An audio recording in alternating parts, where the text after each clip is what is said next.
Je m'appelle Elena Morales, et je n'étais pas censée être là-haut. Pas dans cette salle, pas sous ces lumières, pas sur cette scène avec tous les regards braqués en avant. J'avais passé 13 ans à être mise de côté, ignorée, discrètement fiable dans toutes ces manières qui ne font jamais imprimer votre nom dans un programme. La cérémonie se tenait dans l'auditorium de la base de Fort Carson.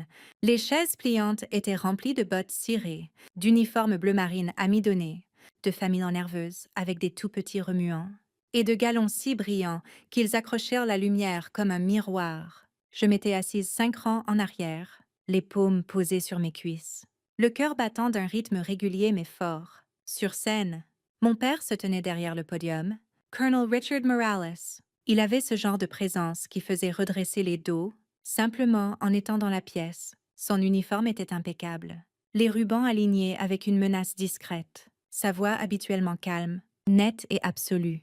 Mais ce jour-là, quand il prit le dossier en cuir de l'officier de cérémonie, quelque chose changea. Sa main hésita, seulement une seconde. Mais je le vis. Le papier à l'intérieur avait du poids, pas seulement à cause du sceau officiel, mais à cause de ce qu'il disait et de qui il concernait. Il ouvrit le dossier lentement, et alors je le vis, son sourcil tressaillit, ses lèvres s'entr'ouvrirent, comme s'il essayait de parler et ne trouvait pas le début. Il y eut une pause, juste assez longue pour que le silence s'étire. Puis il prononça mon nom. Les mots tombèrent de sa bouche comme des pierres. Capitaine Elena Morales. On entendit le raclement d'une patte de chaise contre le sol quand quelqu'un bougea. J'entendis mon propre souffle se couper. Je vis la mâchoire de mon père se crisper, les muscles de son visage travailler à plein régime pour empêcher tout de se fissurer. Ce n'était pas de la joie, ce n'était pas de la fierté. C'était un choc, une incrédulité que les ordres soient passés, que cette fille, celle qu'il avait toujours appelée fiable, mais jamais spéciale, se retrouve maintenant au centre des projecteurs. Je ne bougeais pas tout de suite, je restais assise là, à le fixer. Il me fixait en retour, comme s'il avait besoin de cligner des yeux pour me faire disparaître. La salle ne jubila pas. Pas encore. Ils attendaient tout le monde. C'était le moment que j'avais imaginé 100 façons différentes, et aucune n'était comme celle-ci. Pas de musique qui enflait, pas de sourire triomphant, juste une pause dans l'air, et la voix de mon père s'accrochant à une vérité qu'il ne pouvait arrêter. Il s'éclaircit la gorge et baissa à nouveau les yeux, mais il était trop tard. Le nom était déjà sorti de sa bouche. Mon nom? Et le silence qui suivit était plus fort que n'importe quels applaudissements. J'ai rejoint l'armée à 19 ans. Personne dans ma famille n'a organisé de fête ni accroché une bannière. Mon père m'a serré la main, comme si je m'enrôlais dans une entreprise, et non pas que je perpétuais son héritage. J'ai été envoyée à Fort Jackson, puis à Fort Hood, et plus tard, dans des endroits qui ne faisaient pas toujours les gros titres. Mon premier déploiement était à Kandahar. Les nuits étaient longues. La chaleur collait à la peau comme de la colle. Et le silence après un appel radio pouvait durer une vie. J'ai appris à travailler sans avoir besoin d'éloges. Je maintenais les listes impeccables. Je gérais les inspections avec rigueur. Et je veillais à ce que mes hommes soient en ordre. Il n'y avait pas de rapport disciplinaire avec mon nom. Pas de drame. Juste des bottes au sol, jour après jour, à faire le boulot. À la maison, l'histoire était différente. Mon père s'était remarié au moment où je suis revenue d'Afghanistan. Je l'ai appris par une carte de vœux des fêtes avec une photo de lui, de sa nouvelle femme Dana, et d'un garçon en veste de lycéen debout entre eux. Il s'appelait Ryan. Ryan était encore au lycée quand j'ai fait ma deuxième rotation, mais on aurait dit qu'il avait un grade supérieur au mien, à en juger par la façon dont mon père parlait de lui. Ce garçon va aller loin. Un leadership naturel, a aiguisé. C'était moi qui appelais les évacuations médicales et qui traînait des fournitures à travers des pannes de courant. Mais c'était Ryan qui était encadré sur le manteau de la cheminée. Quand je suis venue pour Thanksgiving, papa m'a demandé si je pouvais prendre une photo de la famille avant le dîner. Je me suis tenue derrière l'appareil, à regarder Ryan se glisser à l'endroit où je me tenais autrefois. Dana souriait et lissait sa chemise. De la même façon que ma mère le faisait pour moi, j'ai dormi dans la chambre d'amis cette nuit-là, avec mes bottes près de la porte et mon uniforme encore plié du voyage. J'entendais leur rire dans le salon en bas. Mon nom n'a jamais été mentionné. Au travail, j'étais fiable. J'entraînais des soldats plus jeunes. Je gérais des opérations de terrain sans me plaindre. Et je restais tard quand personne d'autre ne le faisait. Mon commandant, une fois, m'a dit que j'étais le genre d'officier qui faisait tourner la machine. Mais personne n'épinglait une médaille pour ça. Parfois, je me demandais si mon dossier aurait l'air différent si j'avais un autre nom de famille, si j'avais souri plus, parlé plus fort, ou laissé quelqu'un d'autre prendre les décisions difficiles. Au lieu de ça, je faisais ce que je savais faire, je me présentais, je tenais la ligne. Et pourtant, je disparaissais dans toutes les photos de groupe. Ils ne m'ont jamais réprimandé pour une erreur, mais ils n'ont jamais entouré mon nom lors d'une réunion non plus. Mes évaluations revenaient comme à l'horloge, toujours estampillées des mêmes louanges, fiable, constante, une présence stable sous pression. Ça sonnait comme un compliment la première fois. À la 5e année, ça ressemblait à un plafond. Fiable ne vous fait pas inviter au programme de développement du leadership, ni sélectionner pour des postes avancés. Fiable vous garde dans le garage des véhicules ou à l'arrière de la formation. J'ai poussé quand même. J'ai postulé pour des écoles, demandé des déploiements qui me mettaient à l'épreuve. Mes papiers étaient impeccables, ma conduite irréprochable. Pourtant, quelqu'un d'autre semblait toujours obtenir le feu vert. Une nuit, après un dîner familial où j'avais à peine parlé, mon père m'a pris à part dans le garage. La lumière au-dessus bourdonnait.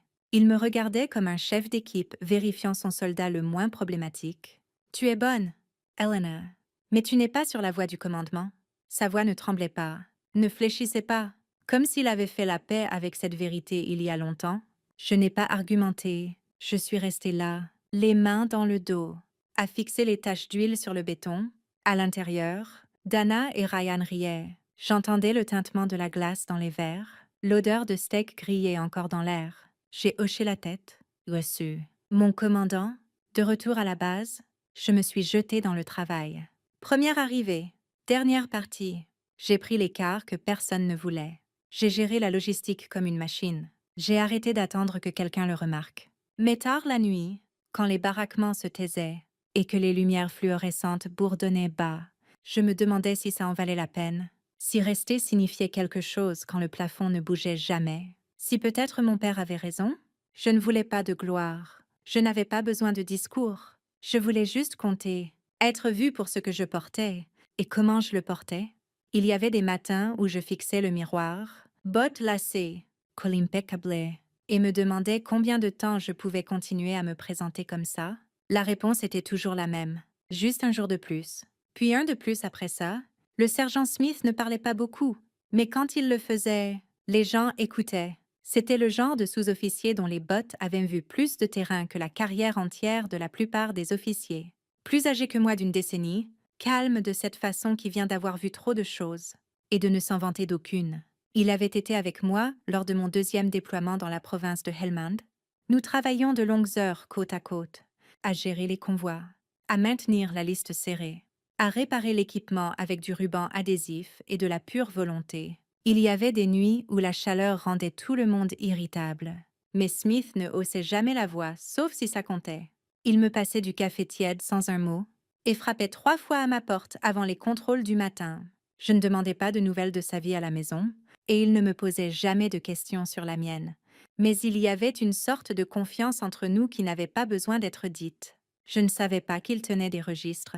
Rapport après action. Déclaration de troupes subalternes. Même des notes griffonnées dans un carnet vert sur la nuit où nous avons évacué 3 blessés d'un véhicule en feu sous le feu ennemi. J'avais écrit les noms dans mon carnet. Lui avait écrit l'histoire. Quand nous sommes rentrés aux États-Unis, il a été envoyé à Fort Benning. Je suis restée à Carson. J'ai pris un poste de bureau qui ressemblait plus à un exil qu'à un devoir. Je pensais que notre temps ensemble était fini, mais Smith avait d'autres idées, sans me le dire. Il a commencé à assembler un dossier. Il a retrouvé des témoins, tapé des rapports et soumis des formulaires par des canaux discrets.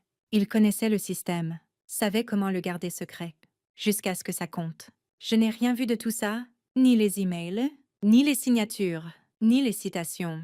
Je continuais juste à me présenter, à remplir les emplois du temps, à enseigner aux nouvelles recrues comment faire une inspection impeccable, même uniforme, même silence. Ce que je ne savais pas, c'était que quelqu'un observait, quelqu'un qui savait à quoi ressemblait le leadership quand personne n'applaudissait, quelqu'un qui m'avait vu tenir la ligne longtemps après qu'il aurait été plus facile de lâcher. Smith n'a jamais demandé de remerciements.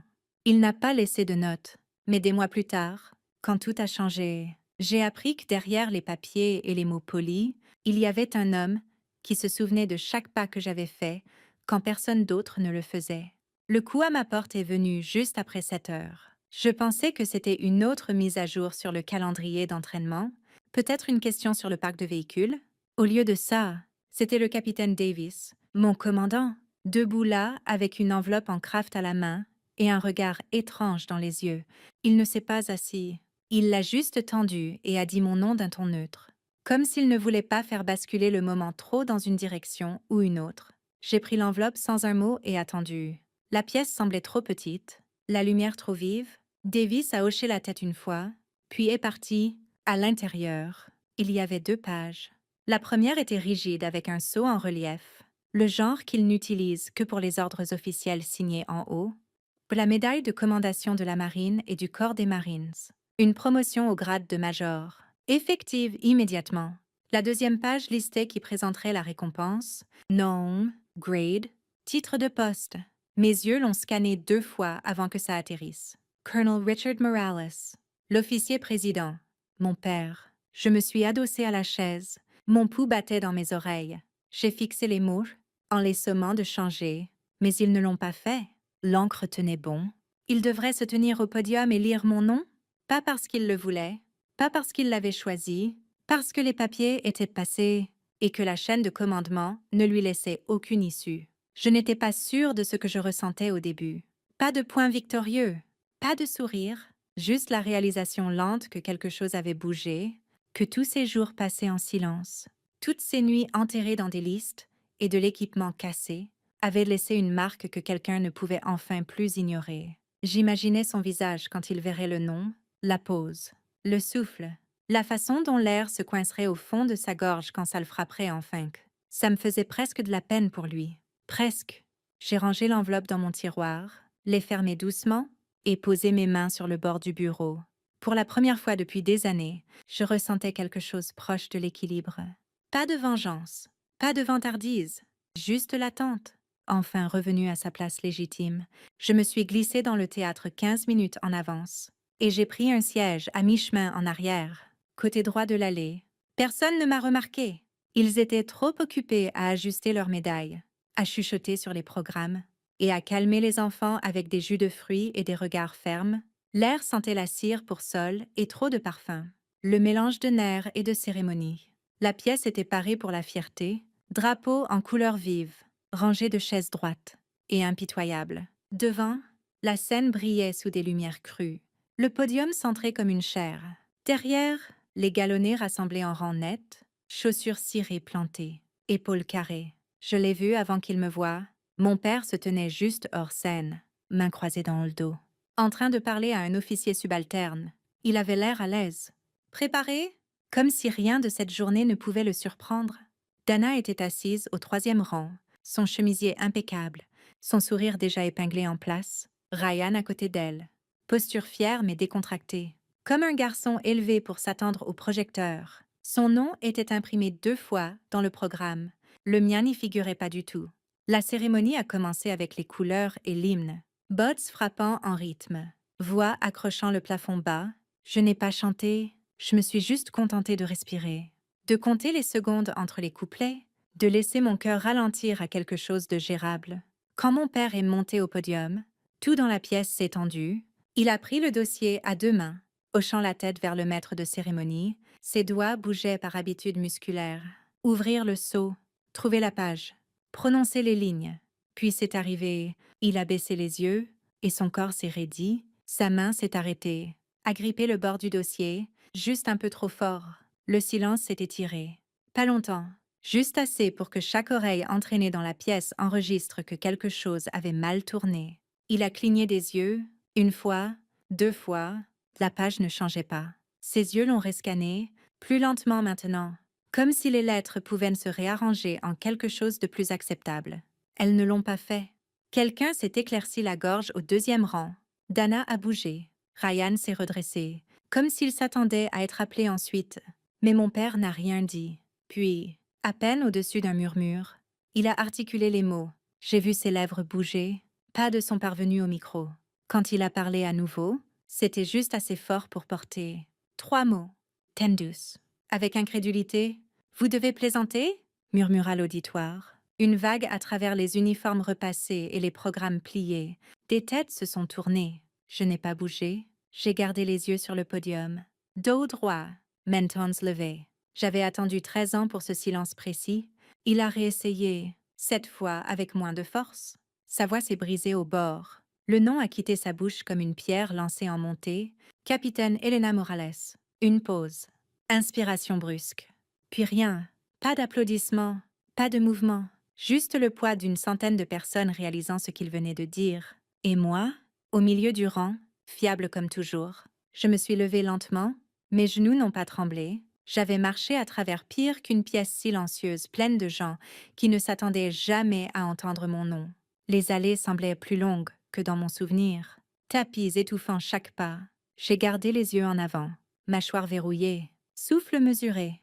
Derrière moi, des chaises grinçaient alors que des têtes se tournaient, incertaines si elles devaient applaudir. Incertaines de ce que ça signifiait, des éclairs d'un appareil photo illuminaient l'espace par saccades.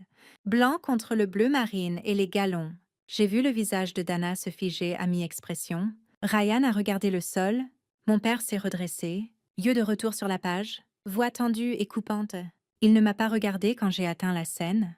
Il a juste fait un geste vers l'endroit où je devais me placer, comme si j'étais n'importe quel autre officier.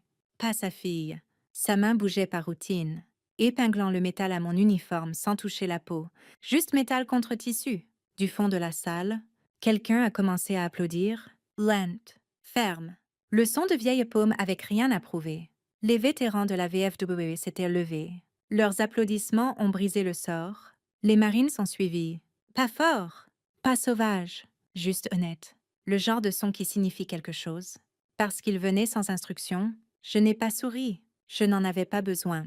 Mon nom avait été prononcé, et il était resté dans l'air, comme quelque chose gravé dans la pierre. Je l'avais mérité, sans raccourci, sans gros titre. En faisant face à la pièce, j'ai aperçu le sergent Smith près du fond. Il n'applaudissait pas.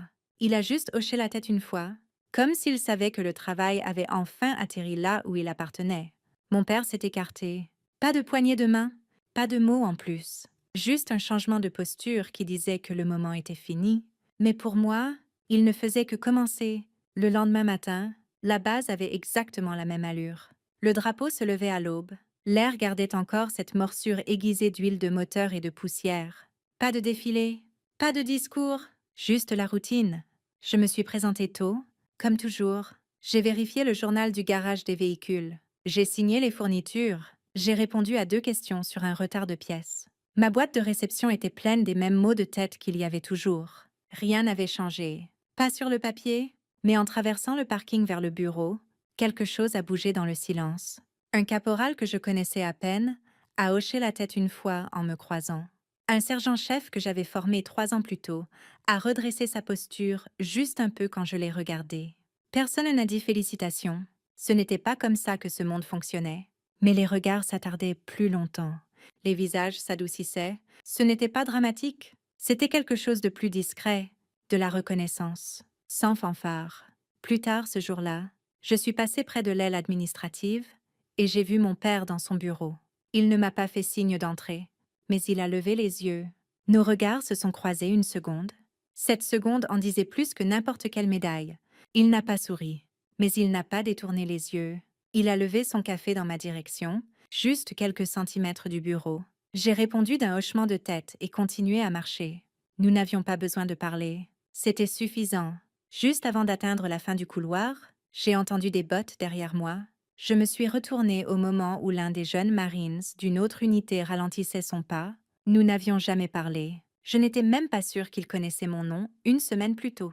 Mais en passant, il m'a regardé dans les yeux et m'a rendu un salut net et silencieux. Je l'ai rendu, pas de mots, pas de réaction, juste de l'habitude musculaire, propre et solide. Mais quelque chose dans ma poitrine s'est un peu fissuré.